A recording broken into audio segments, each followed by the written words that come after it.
So there I was, hanging with my boy David like any other Saturday night. We were chillin' on his couch, shooting the shit while some stupid comedy played in the background. David cracked a dumb joke about the movie and I lost it, laughing my ass off like a maniac. He gave me that wide, crooked smile, and I felt something twist in my gut. "What's so funny, man?" David asked, still grinning. I caught my breath. "Just you, idiot." I saw eyes locked for a beat too long. My cheeks burned and I quickly looked away, grabbing another beer to cover the awkward moment. As I popped the top, I snuck a glance over at David, his messy brown hair falling across those bright green eyes. The curve of his jaw, those stupid dimples. Warmth spread through me. Shit, I was in deep, utterly gone for my oldest, closest friend in the world. The one person I couldn't possibly ever risk losing. Later that night, we killed the last of a six-pack and David started getting that sloppy, touchy-feely drunk vibe he always gets. He draped his arm around my shoulder like we were a couple of frat bros. "You know, I love you, man." He slurred. You're like the best friend ever." I stiffened a little at his touch, hyper-aware of his body pressed against mine. My heart kicked up as that familiar longing flared inside me. David prattled on, oblivious. "Seriously, we're gonna grow old together. You'll be the uncle to my million kids. The world's most badass bachelor uncles." I forced an awkward chuckle. If only he knew how much I craved to be more than his pal, his uncle to future niece and nephews. David meant everything to me in that deep, aching way guys aren't supposed to feel about their bud. Shoving him away half-heartedly, I tried to play it cool. "You're sauce, dude. Go sleep it off." But as he stumbled off, that small voice in my head piped up. If I didn't woman up and take a risk, I might end up living David's joke scenario for the rest of my life, watching him build a family with someone else while I lingered in the shadows as the weird, old bachelor uncle. The next morning, I dragged myself out of David's spare bedroom with a pounding headache. The guy was already up and chipper as hell, sunlight glinting off his stupid, perfect smile as he cooked a greasy breakfast. "Morning sunshine." He crowed way too loud. "Get your hungover ass over here and carb up." I flipped him off but obliged, shoveling down rubbery eggs and a mound of crispy hash browns. We bullshitted and ribbed each other like always as we ate, David not letting up with the dumb jokes. Typical weekend morning routine. Except this time, I couldn't stop sneaking glances, checking out the slope of his shoulders, the curve of his biceps stretching that tight t-shirt. My eyes lingered on those full, soft-looking lips, a beat too long as he yapped on. "Yo, Earth to Space Cadet." David's hand waved in my face, that crooked smirk of his making my heart stutter. "Where'd you go just now, bro?" I felt myself flush as I met his sparkling green eyes. "Just zoned out, sorry." "Well, zone back in, jackass." He shoved me playfully. I asked if he wanted to hit the climbing gym later, but my mind was already drifting again as I drank in every tiny detail of his stupid, gorgeous face. Later at the climbing gym, David and I were scaling one of the harder routes, gasping and straining against the handholds. "Mom, bro, you got this." He called up at me, that competitive glint in his eye. I grunted, calves burning as I pulled myself up to the next grip. From below, I could see the thin sheen of sweat along David's forearms, his tank riding up to expose a slice of toned abdominal muscle. My foot slipped and I yelped, barely managing to catch myself. David barked out a laugh. "Stop gawking and climb, Spidey." Flushing, I shot him a glare over my shoulder but kept scaling upward as a familiar smack talk flew back and forth between us. This was how it always was. That playful, endless tournament of egos and needle insults behind a current of genuine encouragement. "You wish you could move like me," I taunted breathlessly as I reached the top. David scrambled up behind me, chest heaving. "Whatever you gotta tell yourself, champ. Now get your ass down here so I can kick it on the next route." As he brushed past me toward the descent, the memory of his arms slung around me from last night flickered through my mind. The feel of him pressed against my side, the longing in my chest. Something had to give. I couldn't keep doing this dance around my true feelings for much longer. We hit the showers after another couple routes, both of us looking forward to grabbing dinner and crashing. As the hot water sluiced over me, I couldn't stop replaying memories from the last day. David's arm around me, those lingering glances, my heart pounding whenever we made physical contact. When had this shift happened? When had my feelings for my best friend morphed from platonic into whatever this was? I toweled off, suddenly aware of David at the next shower stall, humming off key under the spray. Don't be a creep, I warned myself, quickly averting my eyes. Hey, you know that new pizza place on Main? David called out. I'm kind of feeling their Philly cheesesteak pie. You mean the one with the chicken cheeses steak on it? I grimaced, already able to taste the unholy concoction. He poked his head around the partition, grinning as water droplets clung to his ridiculous eyelashes. Don't knock it till you try it, bro. My breath caught at the sight of him, all tan skin and defined muscle and unabashed confidence. For a moment, all I could do was stare helplessly. David's smile faltered a bit. You good, man? Snapping out of my trance, I managed a jerky nod. Yeah, just pizza sounds good. As he disappeared back around the corner, I groaned quietly, raking a hand through my wet hair. Get a grip, I commanded myself. This smoldering crush was getting out of control way too fast. Here's beat 6, maintaining the conversational first-person tone, dialogue focus, and cohesive narrative flow from the previous beats. We headed to the pizza place, and as usual, our dumbass senses of humor were in full force over that weird chicken cheesesteak monstrosity. Just look at this culinary abortion, David cackled, holding up a garish slice. They've gone too far this. I feel violated just looking at it, I agreed solemnly before we both lost it laughing like idiots. Our waiter shot us a withering glance as he passed.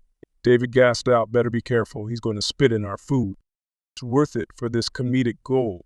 I hung my head, still chuckling. David grinned, shaking his head as he met my eyes. You're something else, Parker. My insides flipped a little at the warmth in his expression. Did he have to look at me like that?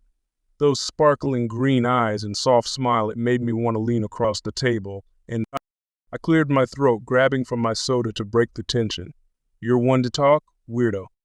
Our usual back and forth banter continued, but that moment had rattled me. I tried to tamp down my spiraling feelings as we polished off the whole damn pizza between us. Later, David headed to the bathroom while I grabbed the check. As soon as he left, my phone pinged with a text notification. Some vacations, are you two ever going to get together already? I blinked at the message from one of our mutual friends, heat rushing to my face. Were we really that obvious? If everyone was picking up on my vibes, maybe it was time I finally did something about it. The next couple weeks were torture anytime David and I hung out. I was hyper-aware of every little gesture, every casual touch. My palms would sweat and my heart would jackhammer in my chest whenever he draped an arm around me or we joked around and roughhoused like usual. I started overanalyzing everything he said and did, desperate for any sign he might be feeling those same confusing flutters. Like when we grabbed milkshakes after a movie, and he spent 20 minutes trying to clean a dab of whipped cream from the corner of my mouth while holding intense eye contact the entire time. Geez, you're making a mess, he murmured with a crooked grin, thumb grazing my lip.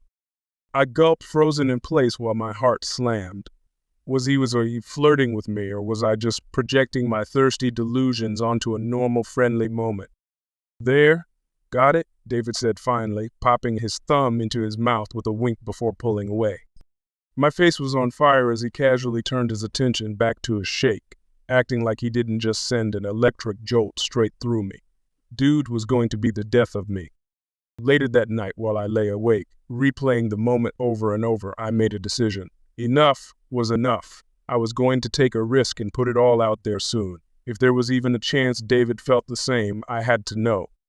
No matter how scary the answer might be. A couple nights later, David and I met up with the crew at a house party thrown by some kids from college. We were a few beers deep, just chilling on the back patio and laughing at Pete's latest dumbass exploits when things took an unexpected turn. All right, who's brave enough for some truth or dare? Becca hollered over the music, those mischievous eyes glinting my way. Katie whooped already game. Parker and David should go first. What? Why us? David laughed, looping an arm around my neck. Because you two are inseparable soulmates, Pete drawled with an exaggerated eye roll. So it's only right. I stiffened a little as the girls cackled. Truth or dare was like a middle school game, but somehow David and I always got weird roped into shit like this. Fine, I'll bite, David said breezily. Hit me with a dare, ding-dongs. The girls huddled up, whispering conspiratorially for a moment before Becca smirked. Okay, David, we dare you to make out with Parker. Full-on swapping spit, 15 Mississippi minimum. My eyes went wide, but not for the reason they assumed. Because despite the loud groans and gagging noises from Pete and the other guys, David just laughed. Whatever, you pervs. Like, that's a big deal. Then he turned and grabbed the back of my neck, pulling me in before I could react. Come her lover boy. And just like that, David's mouth was crashing against mine. At first, I was too shocked to respond as David's lips moved insistently against mine. But then I melted into the kiss, parting my lips to deepen it like I'd been craving for months. David made a soft sound in the back of his throat, hand sliding up to fist in my hair as our tongues met. The explosive chemistry was overwhelming, drowning out the hoots and hollers from our dumbass friends. We were really going for it, all sloppy and desperate like a couple of horny teenagers. David tasted like beer and desperation and something darker, needier. I never wanted the moment to end. Finally, after what felt like both an eternity and no time at all, David broke the scorching kiss. We were both panting as we stared at each other, faces still just inches apart. David's pupils were blown, lips slick and parted. He looked stunned, shaken almost. The look in his eyes made my heart stutter. Then Becca's raucous laughter pierced the tension, shattering the moment. Holy shit, you two. Get a room. David blinked rapidly, seeming to come back to himself as he registered the cacophony around us. Cheeks flushed, he leaned back and shoved me away with an awkward chuckle. Huh? Yeah, nailed that dare D. But I could still see that haunted, blown-wide look smoldering behind his eyes as he grabbed another beer and busied himself chatting with Pete, steadfastly not looking at me again. My lips still tingled with the ghost of David's kiss, that tantalizing glimpse of passion we'd shared. In the days after that fateful kiss, things were weird, like really weird between David and me. So we'd hang like normal, watching movies or hitting the gym. But there was this thick tension hovering in the air, a sudden awkwardness that had never existed before. David seemed almost shy around me now, second-guessing the easy banter we'd always had. And I couldn't stop replaying that heated kiss over and over in my mind. The urgency in David's motions, the way he'd gripped me like he was desperate. Maybe it had just been rising to the stupid dare, but maybe not. Hey, you want to go grab lunch? David mumbled one afternoon, eyes averted like he was nervous. I'd say no. I arched an eyebrow. Dude, you know you don't have to ask. When have I ever turned down food? He cracked a small smile at that, and some of the tension bled out of his shoulders. Fair point. Let's go then. We headed for our usual burger dive, and I tried to act like nothing was amiss. But my eyes kept drifting to David's lips, remembering how they felt moving, slick and hot against mine, how he'd sighed into my mouth like he'd been aching for it. Maybe I was just projecting my own once onto an innocent situation again, but I couldn't shake the feeling that David had experienced that same lightning strike of want, even if he was too scared to admit it. One thing was for sure, I couldn't go on like this, simmering in confusion and unresolved tension. I had to pull the plug one way or another before it ate me alive. Things came to a head a couple weeks later at Rachel's birthday bash. David and I were solo that night, since our other friends had bailed, but we didn't mind hitting up the party, just us two like old times. Only this time, the weirdness was thicker than ever between us. David was being super fidgety, knocking back drinks and laughing a little too loud at my lame jokes. Overcompensating. As the night went on, I caught him throwing me these strange looks out of the corner of his eye, like he wanted to say something but couldn't quite work up the nerve. I was about to pull him aside and try to clear the air when it happened. Some ripped douche in a backwards visor swaggered over and draped himself all over David from behind. There you are, sexy. Hot visor bro purred, nuzzling into David's neck as he jumped. Thought I lost you. David stiffened, then relaxed into the guy with an awkward chuckle. Okay, Jeremy. My mouth fell open as I watched Jeremy, the musclehead, start mauling David's mouth in full view of the whole party. David kissed him back, but there was something almost defeated about it. When they finally pulled apart, David avoided meeting my eyes. Sorry, man, this is my buddy Jeremy, from back home. Nice to meet ya. Jeremy grinned that stupid dated bro smile, not even glancing at me as he started dragging David away by the hand. I'm gonna borrow this sexy thing for a bit if you don't mind. I could only gape after them, a sickly feeling turning in my gut. So this was it, huh? Whatever confusing almost moment David and I might have been careening toward, it was clearly over before it began. I'd missed my shot, and I had no one to blame but myself. In the wake of that night, I hit rock bottom. Seeing David with that medhead Jeremy was like a sucker punch to the gut. I started giving David the cold shoulder, canceling our usual hangouts with flimsy excuses. Anytime we did end up hanging out, I could barely look him in the eye without that memory of Jeremy's hands all over him, flooding back. Plus the jealousy and hurt burned like acid. Dude, what's going on with you lately? David finally confronted me one night. We were grabbing takeout after not seeing each other for almost 2 weeks. You've been totally Mia and weird as hell when we do chill. I shrugged, keeping my eyes trained on the road as I white-knuckled the steering wheel. Just been busy with some stuff, that's all. David shook his head, looking almost pained. Is this about Jeremy? Because I swear it's not even like that between us. He's just some rando I hooked up with at home a while back when I was drunk and lone. I don't want to hear it, man. I cut him off. The words like gravel in my throat. I pulled up to his place and threw the car in park, finally meeting his wide green eyes. I'll see you around, okay? As David climbed out with a frustrated huff, I realized we were far past the point of no return. The longer I went on denying my feelings, the bigger the rift between us grew. Keeping shit bottled up had backfired massively.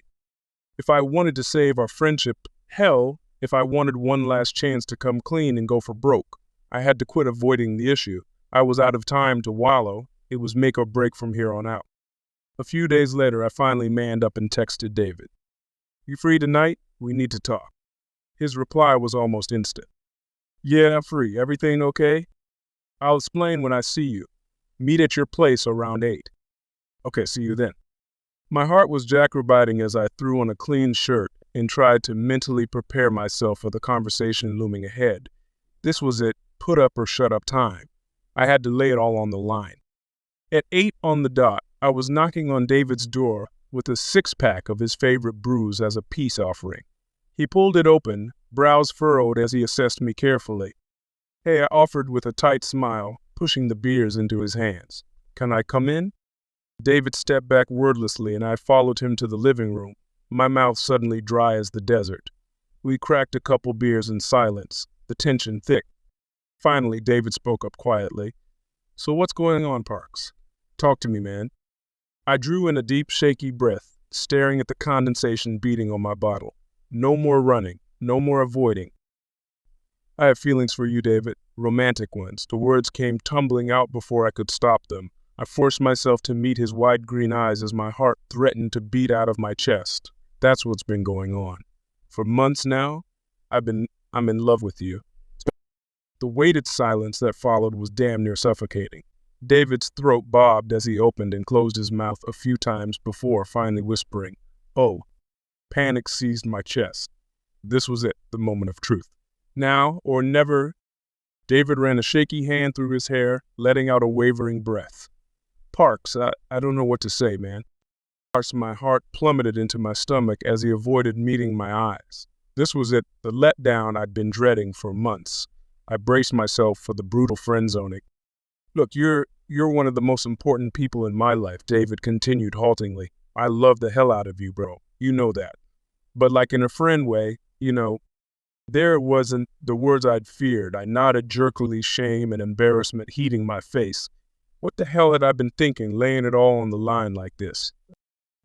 I'm so sorry, David said softly, finally looking up at me with those big, soulful eyes. You're an amazing guy and any dude would be lucky to have you. I can't return those kinds of feelings. My vision started blurring as I blinked back the sting of rejection. I forced a smile that felt more like a grimace. Hey man, no worries, really. I had to get it off my chest, No hard feelings at all, I swear. Lies, everything hurt like I'd been cut open and left to bleed out on his living room floor. David reached out and squeezed my shoulder, his touch like a branding iron. I don't want to lose you from my life, Parks. You're too important, okay? We good? We're good. I lied again, voice thick as I pushed past the lump in my throat. I'm gonna head out, but I'll text you later, yeah? I barely heard his reply as I turned on a heel and fled. fighting back the hot shame threatening to burst free. So much for keeping our friendship intact after my huge risk. The days and weeks after that night blurred together in a haze of heartbreak and embarrassment. David and I didn't speak or see each other. I needed the space to try and move past the consuming ache of rejection. I'd laid my heart out, and he'd politely but unequivocally shut me down. As much as he claimed to want to preserve our friendship, could things ever really be the same between us now? Could I ever look at David without feeling that devastating pang of longing and what-ifs? Maybe it was for the best that we took a break. I needed to mourn the death of my romantic hopes and dreams, as melodramatic as that sounded. Being shut out of David's life so abruptly after he was once the biggest part of it, it was a gaping wound I wasn't sure would ever heal completely. Then one night, nearly a month later, a text pinged through from David's number around 2. You awake? That's against my better judgment. I typed back a response I never thought I'd send. Yeah, what's up? Can you come over? I really need to see you. My heart jackknifed in my chest. What the hell was this about? Was he finally going to tell me we couldn't be friends anymore, that the lingering awkwardness was too much? I almost ignored the text, scared to reopen that still fresh heartbreak. But some deeper instinct pushed me to throw on clothes and head to David's place, nerves jangling with every mile.